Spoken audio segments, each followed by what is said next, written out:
And I remember until this day, I remember very clearly that I was taking the train to work, and I worked in the city at the time as a life assurance salesman. So I was traveling from my home at the time, and I was traveling to work, and I was literally, I remember very distinctly this epiphany, you know, this moment where something hits you. And I was sitting in the train, I looked out the window, we're just crossing the Thames, the River Thames.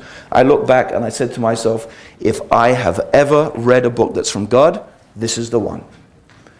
And I remember that day, that was the time when I thought, yes, this is the one. This is it. If I've ever got my hands on a book that is from God, it's this.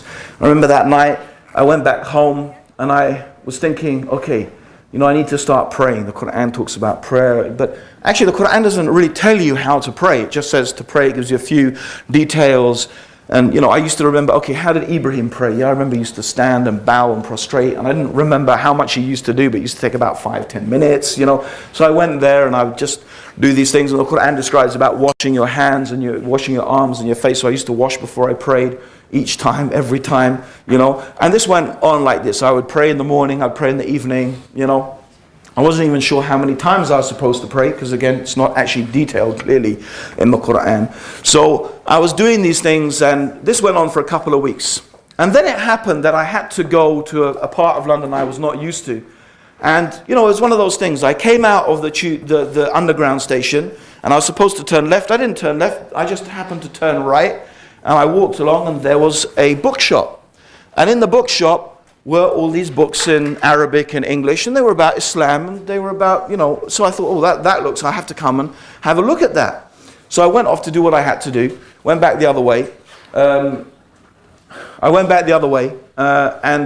said, I came back, and I went in the, you know, bookshop. Now, I want to tell you something. I looked pretty much the same then as I did now, right? Except I was a bit thinner, okay? I was quite a lot thinner, actually, okay? But I had long hair and I had a beard, because I was a bit of a hippie, remember? Okay? So I was still into this, you know, this one love and this and that stuff, right? Okay. Okay, so there I was, but the difference was I was a hippie wearing a pinstripe suit. So I had my suit and, you know, my tie and my briefcase. And there I was, and so I went inside this bookshop and was looking at all these books, and all these books about Islam and Muhammad, and, you know, my eyes were going everywhere. Wow, right? This looks fantastic. So I'm standing there, and someone comes up to me and says, excuse me, are you a Muslim?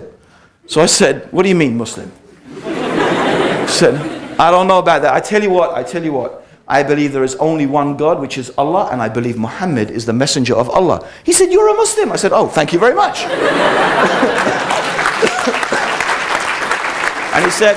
And he said, what, you know, that's fantastic, you're a Muslim. I said, oh, great. So he says, why don't you come and pray? So, you know, he shows me how to make wudu, and, you know, so, you know, I'm making wudu, and then I go and stand and pray. I think it was actually Friday. It must have actually been Friday, because the mosque was full, right? The mosque was only full on Friday, right? Okay. So the mosque was full, and there I was praying. I didn't know what everyone was doing. You know, I was like, okay, let's get this right.